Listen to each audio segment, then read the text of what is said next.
8 de la mañana con 4 minutos en el territorio continental ecuatoriano, buscando la verdad y abogando por la unidad nacional en pro de la paz y la seguridad en el Ecuador. Queremos dar la bienvenida en la revista de Opinión Democracia al doctor Napoleón Santamaría, experto tributario, jurista académico. Lo invitamos para analizar desde su punto de vista. Habíamos seguido sus opiniones en redes sociales respecto de este anuncio último de hablar una dolarización a la ecuatoriana y la circulación, dicen la circulación de monedas acuñadas aquí en el Ecuador, que por cierto esas monedas no sirven ni en Ipiales ni en Piura si uno va a la frontera sur o norte. Es bueno recordar lo que dijeron en Políticamente Correcto las asambleístas Paola Cabezas de la Revolución Ciudadana. Por favor. Entendimos que la dolarización no implica pensar en inglés, no, a la ecuatoriana. Hay que hacer una dolarización que se sujete a las necesidades productivas que tenemos nosotros. Entonces. Eso dijo la asambleísta de la Revolución Ciudadana Paola Cabezas, y la asambleísta de la Revolución Ciudadana Gisela Garzón habló de las monedas fraccionarias en el Ecuador. Seguramente en el bolsillo tuyo tienes $1 con un 50 centavos con Eloy Alfaro. Sí. Y siguen siendo 50 centavos de dólar. Sí. No hay a dónde perderse. A ver, ¿qué opina de esto, doctor Napoleón Santamaría? Muy buen día. Muy buen día, apreciado Miguel. Un fuerte abrazo a ti a través de los micrófonos de Radio Democracia, a todos los amigos que nos escuchan. Muy buenos días con todos. A ver, la primera reacción seria y responsable con nuestro país es que este tipo de declaraciones que provienen de dos legisladoras del Parlamento Nacional y que son representantes de un movimiento político cuya candidata es la señora Luisa González, por decirlo menos, son absolutamente irresponsables, mi querido Miguel. ¿Qué nos proponen ellas o qué nos dicen ellas? Claramente dicen que tienen que, si llegan al gobierno, si por un desacierto de la democracia llegan al gobierno, tienen que emitir estos ecuadólares o estas monedas virtuales para tener mayor oferta monetaria, mayor cantidad de divisas en la economía. Y con eso llevar adelante lo que el socialismo del siglo XXI ya lo hizo en el Ecuador, lo sigue haciendo en Venezuela, lo hace en Bolivia, lo practica en Nicaragua y en todos los países donde lastimosamente esta visión política toma el poder. ¿Qué es qué? Dar esa sensación de aparente, Miguel, aparente estado de bienestar. ¿Y cómo hacen eso? Multiplicando masa monetaria, atendiendo irresponsablemente un gasto corriente desmedido con bonos, con subsidios, con dádivas, regalos y similares, y contentar a la gente en un primer momento, sabiendo que a lo largo del tiempo este es el acabose de los países. Esto es lo que vive hoy día Bolivia, un país que no siquiera tiene los recursos, los dólares, para pagar la importación de combustibles o de gas.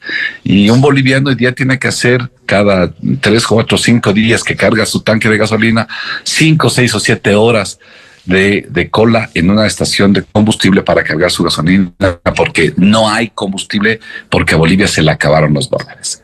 Y para ejemplificarnos esta moneda virtual que ellos piensan hacer, nos tratan de decir que sí se puede hacer como ya se ha hecho con la moneda fraccionaria. Ahí la señora Garzón rebatía, y lo peor, suelta de huesos, rebatía y decía, la monedita que tenemos en el bolsillo de Eloy Alfaro, decía, eso es $0.5 y no hay nada que hacer, y así lo decía, suelta de huesos.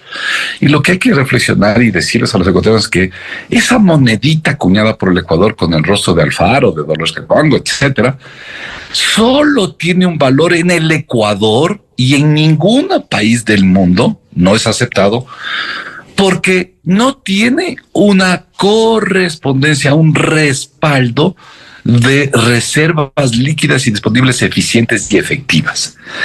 Y entonces usted me preguntará, Miguel, ¿y entonces por qué en el Ecuador circulan?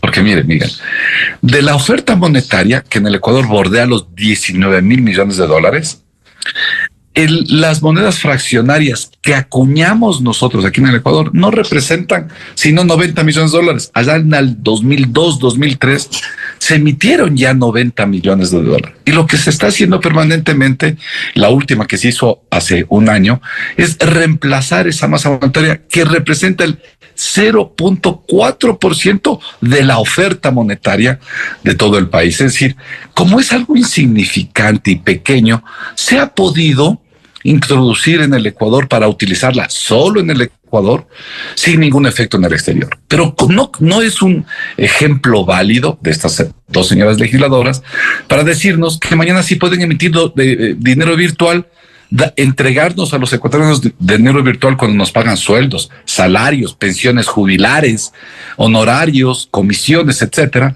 y que en su reemplazo el gobierno central, imagino, si es que llega, como decíamos, por este error democrático, la señora González, tomará nuestros dólares verdes, eso sí, los dólares norteamericanos, los dólares emitidos por la FED, por los Estados Unidos de Norteamérica, para nuevamente crear este sistema de apariencia de bienestar.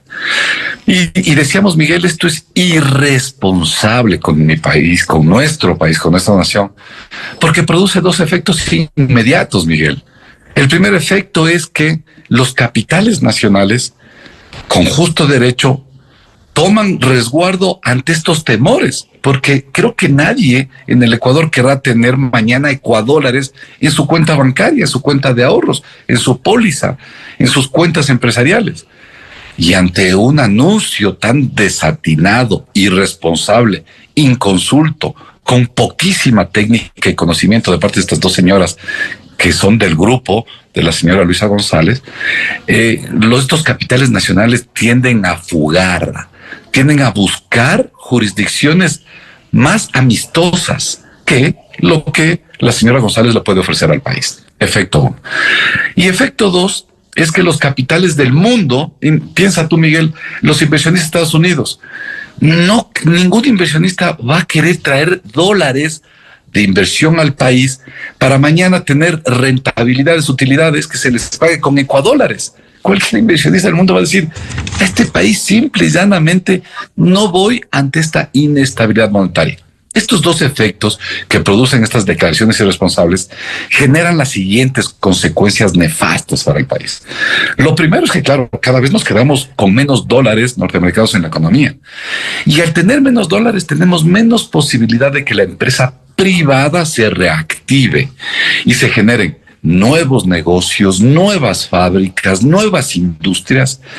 Y por lo tanto, como no se generan nuevas fábricas, nuevos negocios ni nuevas industrias, no generamos nuevo empleo, no creamos riqueza, no pagamos más impuestos al erario nacional y caemos en ese círculo de donde paralizamos nuestro desarrollo económico. Estas irresponsabilidades, en este caso de la Revolución Ciudadana, no suceden en otros países, Miguel. Cuando le vemos a Perú, no vemos allá en Perú que haya políticos irresponsables, que son muchos corruptos y están hasta presos, ¿no?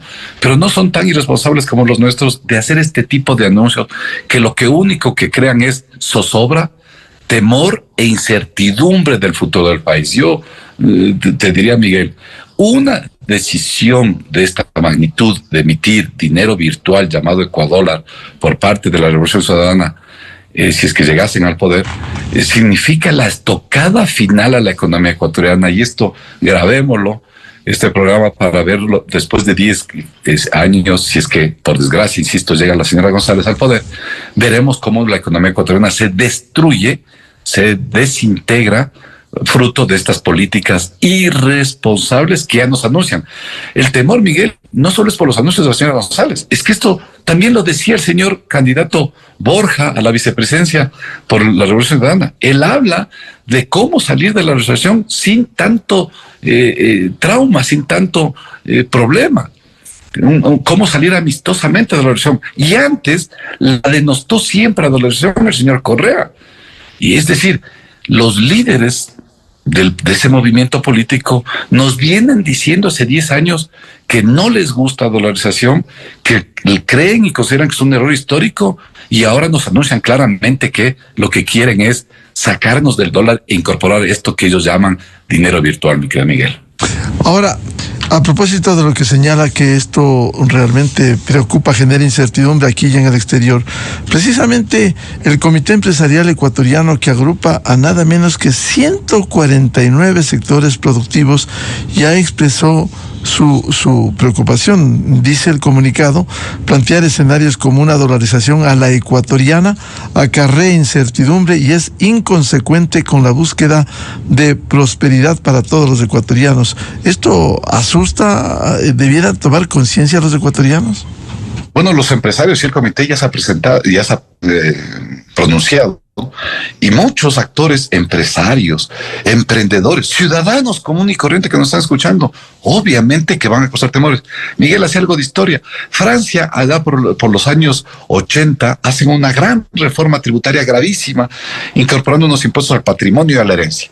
Y es conocido el caso en la historia, porque este famoso actor de cine que protagonizaba El Cyrano de Bergerac hace públicamente un pronunciamiento y dice: no, si es que Francia es tan inamistoso con los capitales, me llevo mis capitales.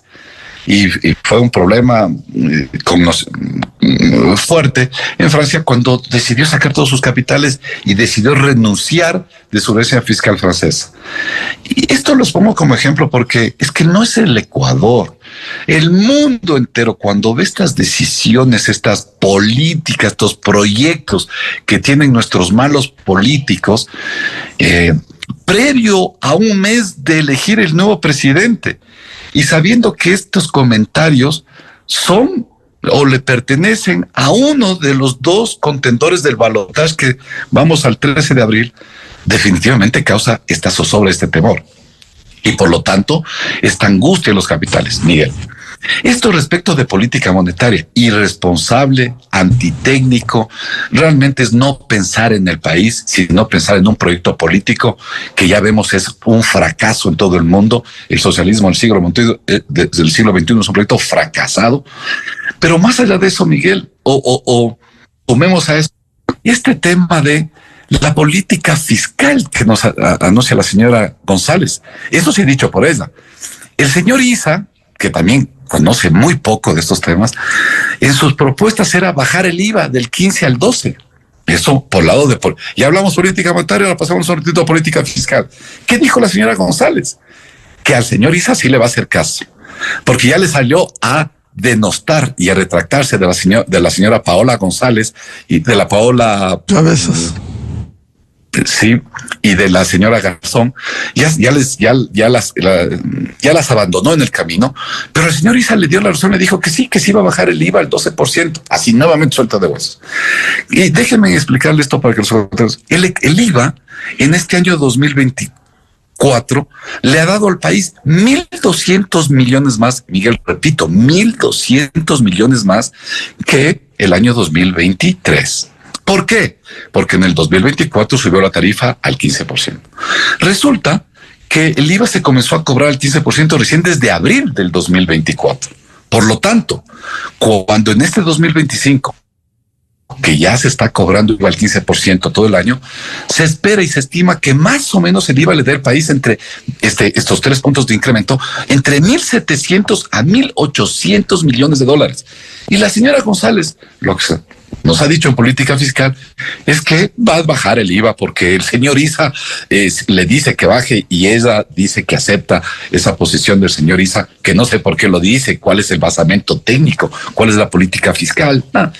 Entonces, uno comienza a sumar todos estos desaciertos de la Revolución Ciudadana, no solo en política monetaria con las declaraciones irresponsables de estas dos legisladoras, sino con la misma decisión de política fiscal de la señora Elsa González de bajar el IVA y un conjunto de medidas que nos dicen que tomaría si llegasen nuevamente por un error democrático al poder.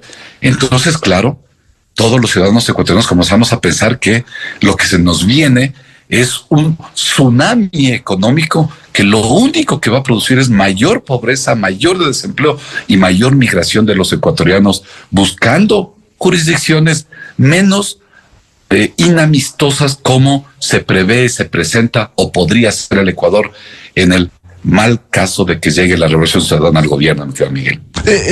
Cuando usted dice tsunami económico, ¿sería en el escenario de llegar al poder la Revolución Ciudadana? Definitivamente, es que mira, Miguel, el modelo de ellos está, el modelo del socialismo 21 que representa la señora González está basado en este estado de aparente bienestar. Recordemos cuando el señor Correa llegó al poder y teníamos dos fondos de ahorros del país que se crearon desde la crisis del 99.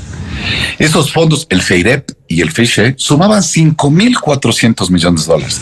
¿Qué dijeron cuando llegaron al poder? El señor Correa y sus adláteres, que no necesita el país ahorros y que por lo tanto bien puede disponer de esos fondos, y efectivamente se dispuso, se gastaron todos esos fondos. Uno. Dos, después le pidieron plata al Banco Central. O sea, emitieron bonos del gobierno y le pidieron 9.000 millones al Banco Central. Después le pidieron plata al BIES. Nuevamente sacaron más bonos y le entregaron 8.000 millones al BIES y recogieron plata al BIES. Cuando se les acabó estos fondos que no le pertenecen al gobierno central, sino a estas instituciones, entonces encontraron el mecanismo de anticipar la riqueza nacional. ¿Y qué hicieron? Se endeudaron con los chinos en 24.000 millones de dólares, hipotecando, comprometiendo nuestro petróleo, que hasta el día de hoy y hasta el año 2027 tenemos que entregar y pagar esas deudas de aquel entonces. Mira tú lo que pasó. Y lo mismo con 7.000 millones de Petro-Tailandia. Entonces, claro está que el modelo de ellos es un modelo disipador, malgastador, populista, irresponsable, que lo único que le provocaría es lo que le ha provocado a la Venezuela. Usted puede tener en Venezuela todos los billetes bolívares que quiera. Eso no tiene valor en ningún parte, ni siquiera en Venezuela, peor afuera. O lo que le está pasando a Bolivia. Estos gobiernos, esa visión de desarrollo política, de gobierno, tienen esta mecánica, este aparente bienestar financiado, fondeado, con un gasto populista e irresponsable, que lo que hace a la larga, Miguel y amigos, es destruir las bases económicas del país. La inversión no fluye, la reinversión nacional ahuyenta, no tenemos empresas, no tenemos negocios, no tenemos nuevas industrias, y esa es la realidad. Si nos ponemos a ver desde el 2016 en adelante, al país no ha llegado grandes empresas, grandes inversiones, porque las políticas, los programas y los proyectos que hacen los políticos, en este caso la Revolución Ciudadana, liderado por una de las contendoras del balotaje, la señora Elsa González, ahuyentan, asustan, desincentivan a los capitales nacionales e internacionales. Doctor Napoleón Santamaría, ¿y qué implicaría los ecuadólares? Le pregunto esto porque el dólar americano que circula en el Ecuador tiene un respaldo del Federal Reserve, que se emite los dólares, vienen al Ecuador, circulan en nuestro país. Los ecuadólares, ¿qué respaldo tendrían en el escenario que se concrete eso? En el escenario que se acontece, una explicación global del tema. El Ecuador tiene lo que se llama total de la liquidez, que está compuesto por monedas y cuasimonedas, ¿no es cierto? Entonces, normalmente se le llama como oferta monetaria a todo lo que tiene en este momento el país liquidez inmediata. ¿Qué es eso? Son la moneda fraccionaria, son los billetes y son los depósitos a la vista. Eso en el Ecuador suman más o menos 19.000 millones de dólares. Pero toda la masa monetaria representan cerca de 90.000 millones. ¿Qué se suma para llegar a los 90.000 millones desde los 19 millones, que es la oferta monetaria, la liquidez inmediata? Es toda la liquidez que no es inmediata, sino mediata. Por ejemplo, los depósitos en ahorros, las pólizas de acumulación, las inversiones, las cuentas por cobrar, los créditos bancarios, etcétera, etcétera. Esto que no se hace liquidez inmediata. En resumen, diríamos que toda la masa monetaria en el Ecuador son 90.000 millones.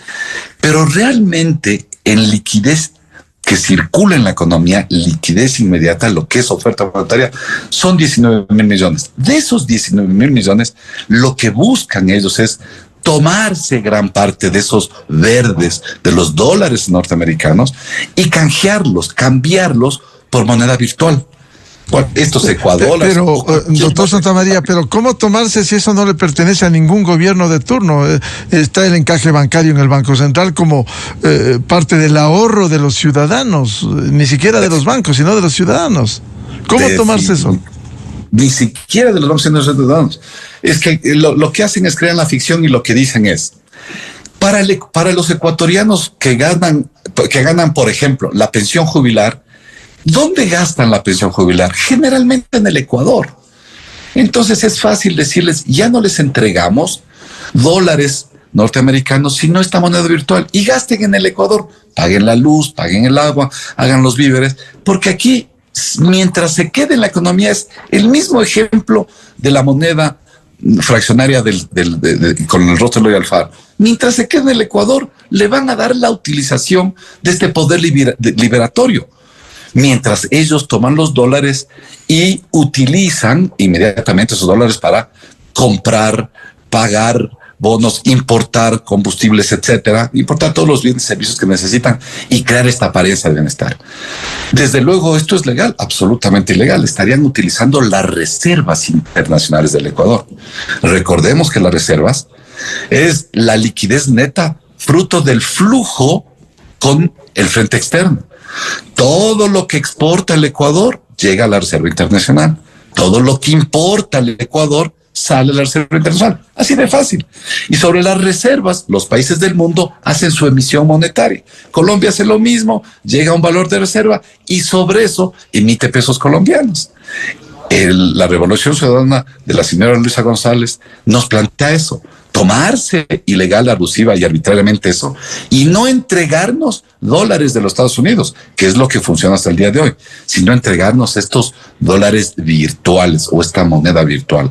Absolutamente ilegal, absolutamente injurídico, pero sobre todo, Miguel, es que este sería lo que yo he llamado el tsunami de la economía ecuatoriana. Esto no solo es un acto irresponsable, es un acto ilícito, ilegal, írrito, que lo único que le condena a este país es al desastre económico, Miguel. Si es que el gobierno de la señora Luisa González, por un error de la democracia, llega al poder y toma una decisión de sacar este dólar virtual, el único camino y el único destino que tiene este pobre país, el nuestro, el de los 17.8 millones de ecuatorianos, es el del desastre económico, Miguel. No hay ningún otro destino que aquel. Usted se refirió al tema de Bolivia. Allí les faltan dólares de importación de combustibles. ¿Cómo subsanaron esto? Tomándose los recursos del Banco Central, los escasos dólares que hay en Bolivia, y ese es un riesgo cuando hay un gobierno similar del socialismo del siglo XXI identificado con la dictadura de Venezuela. Claro, porque que quede claro a los ciudadanos que el socialismo del siglo XXI sí ha generado riqueza para un grupo de pícaros vinculados al gobierno de turno. Los señores Maduro y adláteres, es decir, todos estos corruptos políticos que están alrededor de Maduro, seguro que han generado muchísima riqueza, pero solo para ellos, mientras los 45 millones de venezolanos se han empobrecido. Lo mismo le ha pasado a Bolivia. Porque recordemos que el gobierno actual de Arce es la continuación, aunque enemistados y todo, pero es la misma continuación ideológica y política del señor Evo Morales. Sí, este país va 25 años con esta visión. Miren ustedes, ecuatorianos, el resultado de esa visión, de ese no impulsar a la empresa privada, no atraer seriamente capitales, no ser responsables en el manejo de las finanzas públicas, no ser responsables en política monetaria, que los bolivianos sí lo tienen. Que afortunadamente, digo yo, los ecuatorianos no tenemos, porque si no, ya les vería a muchos gobernantes prendiendo las máquinas de emisión de moneda, como es Sucre en el caso del Ecuador, imprimiendo irresponsablemente monedas y generando lo que ya vivió el Ecuador, hiperinflaciones, hiperdevaluaciones, carestías, desempleo, pobreza y finalmente desbordó en una crisis bancaria masiva. Entonces, claro está que lo que le pasó a Bolivia es lo que ya le pasó a Venezuela hace tiempos y lo que le pasó a Cuba y a todos estos países socialistas, y que es lo que nos vende y nos anuncia el correísmo con la señora Luisa González. Pero nuevamente, Miguel, súmele a eso la podredumbre, la corrupción que vive el país en las esferas jurisdiccionales. El caso Purga, que afortunadamente lo envió a la cárcel al señor Muentes y a unos cuantos jueces, demuestra la corrupción del sistema judicial. Corrupción de abogados pícaros, que lastimosamente hay pícaros, de fiscales pícaros, de peritos pícaros y de jueces pícaros. Mientras el Ecuador tenga estos grandes rasgos de corrupción en el sistema legislativo, en el sistema judicial, en el sistema ejecutivo, sume usted políticas cerradas fiscales como bajar el IVA, políticas desastrosas como emitir moneda virtual que nos anuncian la señora González y sus coidearias, representantes de la legislatura. Este es el cóctel del desastre. No sé si es que hay un ecuatoriano que no logra visualizar esto, pero al país le va a costar mucho salir, en las condiciones actuales le va a costar mucho salir adelante. Necesitamos políticas a largo plazo, responsabilidad, nuevamente dar valor a nuestras instituciones. ¿Cuánto valía un SRI hace 20 años? ¿Cuánto menos vale hoy día? Bastante menos. Una SENAE que casi nunca ha servido y ahora casi no sirve. Un IES que es una institución casi quebrada y destrozada precisamente porque gobiernos de turno y sobre todo el correísmo le ha sacado muchísimo dinero a la seguridad social. Y así podemos ir viendo las instituciones del Estado como Contraloría y todas las demás. Por lo tanto, sumen, queridos ecuatorianos, las irresponsabilidades que nos ofrecen en política monetaria, los desaciertos en política fiscal, los graves problemas que vive la nación actualmente, sumado a lo que ellos representan ya en lo político y en lo ético. El caso de la Liga Azul en el Consejo de Participación Ciudadana y Control Social nos evidencia lo que algunos creíamos. Creíamos que la Revolución Ciudadana es un grupo que está vinculado, ligado a permanentes actos de corrupción y que lo que buscan es el beneficio particular de ellos, de sus amigos, de sus adláteres y no del país. Ahora que se han revelado este caso de corrupción de esta famosa Liga Azul, Verduga y compañía, Verduga, Lor y todos estos demás personajes del Consejo de Participación, sumen que lo que nos están ofreciendo no solo es el desastre económico, fiscal del país, sino que que ellos quieren apoderarse con su grupo de todas las instituciones públicas para ellos, sí, nuevamente lo que pasó en Venezuela, enriquecerse ellos, mientras los ciudadanos, el pueblo en general, va al camino de la pauperización, como lo viven hoy día, lastimosamente, los hermanos bolivianos, venezolanos, nicaragüenses, cubanos y todos que lastimosamente habitan en países donde gobiernan estos denominados socialistas del siglo XXI, mi querido Miguel. Muchas gracias al doctor Napoleón Santamaría, experto tributario, jurista académico, por su participación en la revista de Opinión Democracia. Muy amable. Gracias, mi querido Miguel. Un buen día. Saludos con todos. Muchas gracias. 8:32 en el territorio continental ecuatoriano. Vamos a una pausa y ya volvemos. Diálogo previsto con la economista Rosa Matilde Guerrero, consultora internacional y superintendente de bancos, sobre lo que debiera hacer la superintendencia de bancos ante las amenazas, el fantasma de haber intentado entrar por la ventana y tomarse una institución técnica. Desde 1984 con Gonzalo Rosero. La revista de Opinión Democracia. Siempre líderes, siempre confiables.